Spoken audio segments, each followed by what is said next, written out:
I really believe if Anthony Joshua boxed like that against Oleksandr Usyk, it could be different.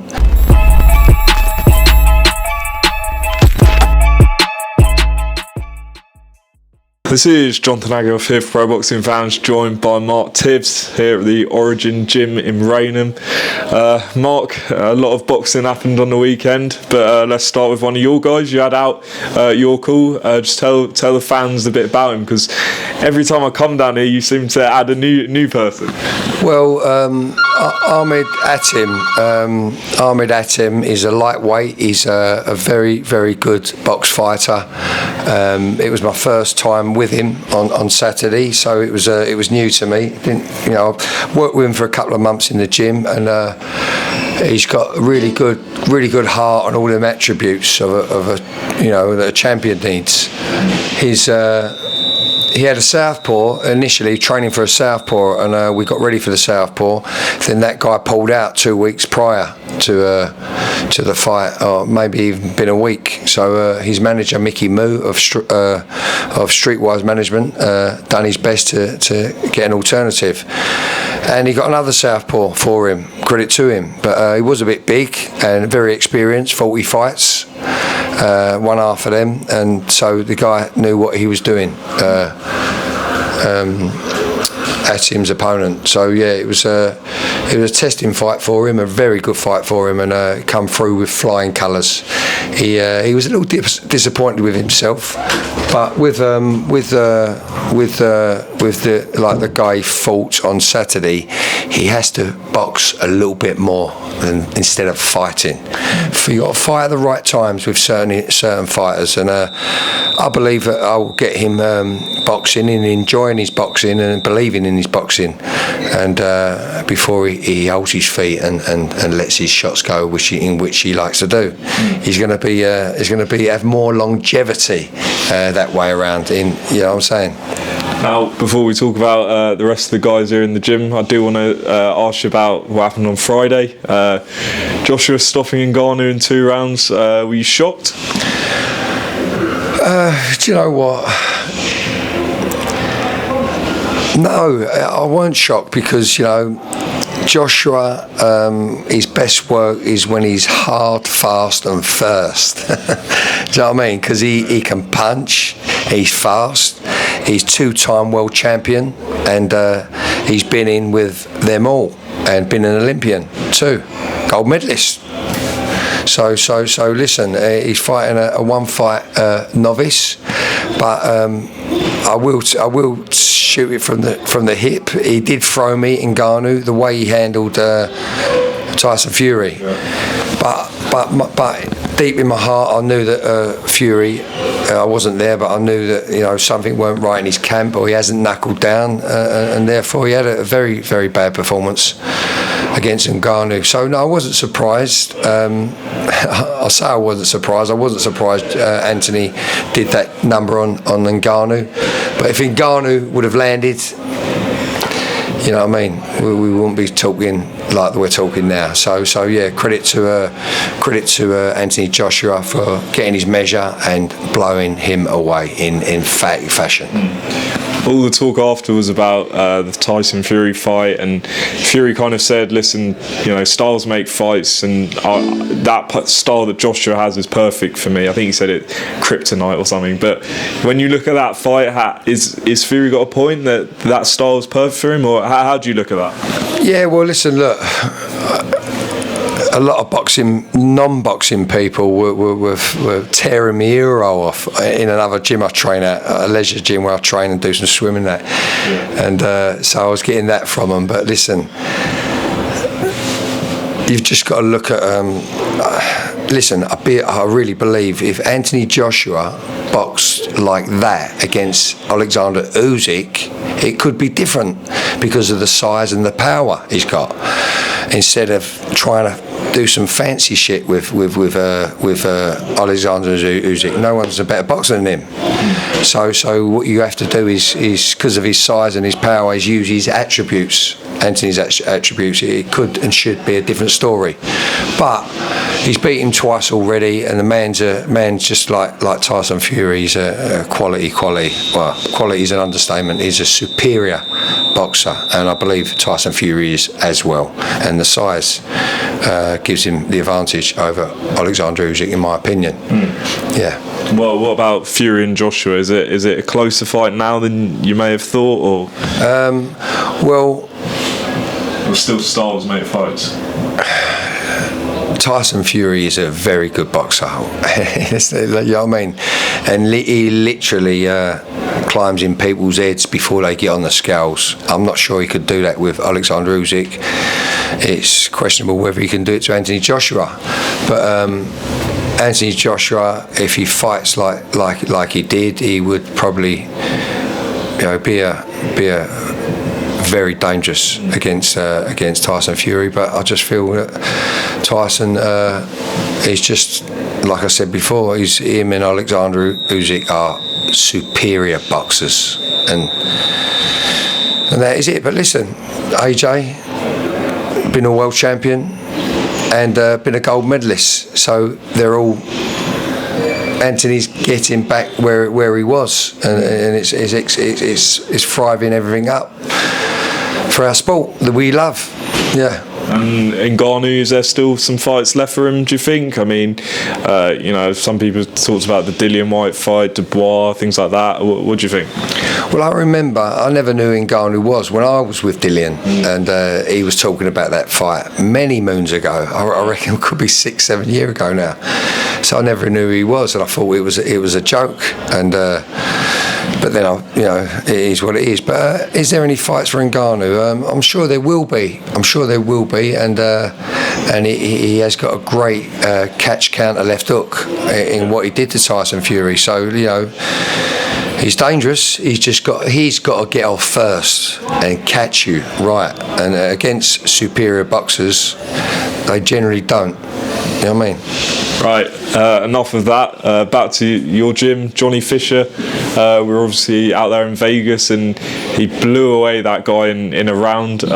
Considering how the camp went, which he said about not being able to spar much, you must have been happy with the way he finished that. I was very happy with the way he finished against Bezos. I knew he would, and I knew he would. If Bezos could have got his own weaponry off, as he was long and tall, 6'6", it might have been a bit telling for us, but we would have got under that lead and used our strength and timing to crash over them long levers of his, or under them, either or under. But he done a good job, Fisher. He had he went out to Vegas a little earlier than I wanted him to, but he knows Vegas better than me. So he went out there and started off a little bit early, and he sustained a cut on the bridge of his nose over there in sparring, and he managed that until we got there, and then I managed to get him one more spar. I wanted to see him spar before we fought, and he done a great 8 rounds, I believe, with a good, strong, rangy, big African guy by Ardy. His name was Ardy, lovely fella, at the top rank gym there. Frank over there in the top rank done me a favour and lined it up for me, and then we was all hunky dory, because I felt I needed to. My first session with Johnny out there, I had 2 weeks with him. I kind of took his breath away. I think my pace was different to what he was doing, and I was glad I took him out of his rhythm, brought him back to where I like him, balanced him out. I feel like when I mean balance him out, where he throws his shots from. So no, it was a good 2 weeks. I had a good 2 weeks over there in Vegas, and it was great. I really enjoyed it. Yeah. Yeah, and obviously he's in Australia with his dad and stuff, but when he gets back, some big fights, you think you maybe defend that southern area or something? I'm hearing he could be defending it. I'm hearing he could be vacating it. So until S-Jam instruct me, I listen to nothing. Yeah. It goes all over my head, too many ear-hole blowers out there. But no, I can't stop them from talking. It's interesting and sometimes gives me ideas. Yeah. No, we'll see what SJM have in store for Johnny Fisher. Spoke to John last night. I've been speaking to him last couple of sends me a couple of messages here and there, let me know how he's going on over there.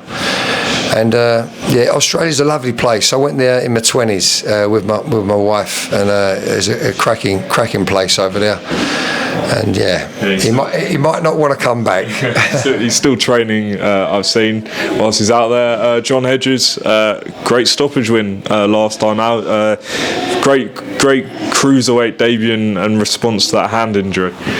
Fantastic cruiserweight debut for sure.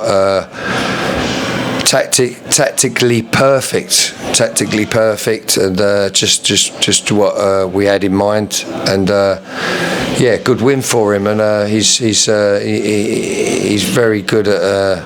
He's really enjoying his boxing. You know, he never looks like he's not enjoying it, but I think he's gonna make a really, really good cruiserweight for sure, and he's knuckled down since that camp. Since that fight, he's had a couple of weeks off. He's been doing bits and pieces. We ain't going full steam ahead yet till we get the thumbs up on a date. Yeah. But he's working well. Yeah. And another one of your cruiserweights, Tommy Fletcher, looked good last time out. What did you think of his performance? Yeah, Tommy. He's just getting experience, more fights with experience. A little bit of a tonsil problem at the minute, so he might have to have them seen too. So that the doctors who he's under are going to have a look at that. I think he might have to have his tonsils out, so it might put him back a little bit. But it's better than getting in the mix and got to pull out and have them out. So on Tuesday we'll know where we are with that. But he's still ticking over. He's looking ready. He just I like him. He's got a vicious streak about him. I want that vicious streak about him. I think I mentioned it. Now he's acting vicious. Yeah. And now he's ticking him over, balancing a little bit of strength, a little bit of boxing. Ain't overdoing it. Don't want to stress that throat. So we've got to get rid of that tonsillitis. So he's got that at the minute. Okay. And Joel Bartel looking sharp today. He's back out next month, I believe. What have you made of his progress? Yeah, he's fighting. He's got a decent fight. His next one out. He's fighting an 8-round fight against a guy called Liam Wells, who everybody around Raynham know him. I've never heard of him, with all due respect. Yeah. But a couple of the trainers I know have spoke well of him and what a good fighter he is and all of that. So it gives me, as a trainer, it gives me a little bit more. Excitement. What do they call it?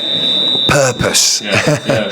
Gives me Raynham derby. Yeah, a little derby. Well, yeah, it's a little bit of preliminary fights to where I believe he's going to be a champion. So substance, fights with substance and purpose. Yeah, this will be for sure. And then spoke to another one of your new charges, Finley James. Talk to us a bit about him, because I guess some fans won't really know much about him, but he was looking good, and he reminds me a bit of that George Vizioli style. You liked him, didn't you? Yeah. Finley is a very awkward style. I don't like to change a lot of people.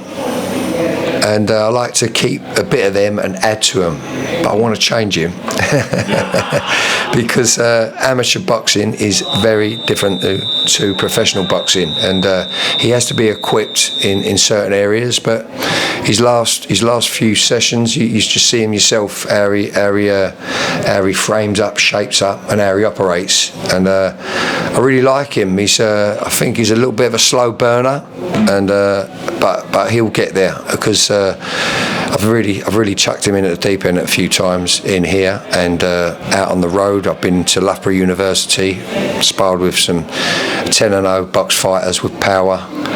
professionals, and 5 of those with Power, and he's schooled them both. He's schooled them both, but he's got to do it consistently. Yeah. And he's only 20 years of age, so he's got a little way to go. But Finley James, West Ham boy, and he's fighting on the 30th of March on the TM14 show. Yeah. And Elle was in the gym today. Was she just ticking over and things? Elle's ticking over. She should be fighting in May. It's not been announced yet, but I'm waiting for an announcement. And yeah, that's what I can say on that. Okay. And just wanted to ask you about a few other fights. Devin Haney, Ryan Garcia coming up. How do you see that fight going? Well, do you know what? All I've heard about is Ryan Garcia, how he's acting a little crazy. Yeah, so I haven't had my eye on everything. When are they fighting? April 20th. Well, it's not too long. It's not too long. So he wants to liven up a little bit. I mean, is he acting a little bit erratic? Yeah, I mean, they're saying the fight's still going to go ahead though, despite obviously some. It's difficult for me to comment on that fight, but I've only watched 1 or 2 interviews, and it looked a little crazy to me. But am I right in saying that? Yeah. That's the general consensus is that he has been a bit. I can't comment on it, and I hope good fighter Ryan Garcia. I hope it comes off, and he's full, where he should be. Finally, Mark, real shock news the other day with Jake Paul announcing a fight against Mike Tyson. What did you think of that? I mean, we don't know if it's an exhibition, a real fight, probably an exhibition, but still took a lot of people by surprise. Yeah, I saw something online. How old's Tyson? He's about 57 or 58. Yeah. Listen. I don't like to see that. I don't like to see that. I'm, young lion, isn't he? The young lion. He ain't a fighter up to professional boxing standards. But I don't like to see that. It's 60. Get on for 60 then. Yeah. It's not good, is it? It's not good. No. I don't like to see that. No, I don't. Yeah, I think a lot of people think that way about it. But Mark, appreciate your time as always, and we'll see you soon. Lovely, Jonathan. Cheers, mate. Thanks, mate.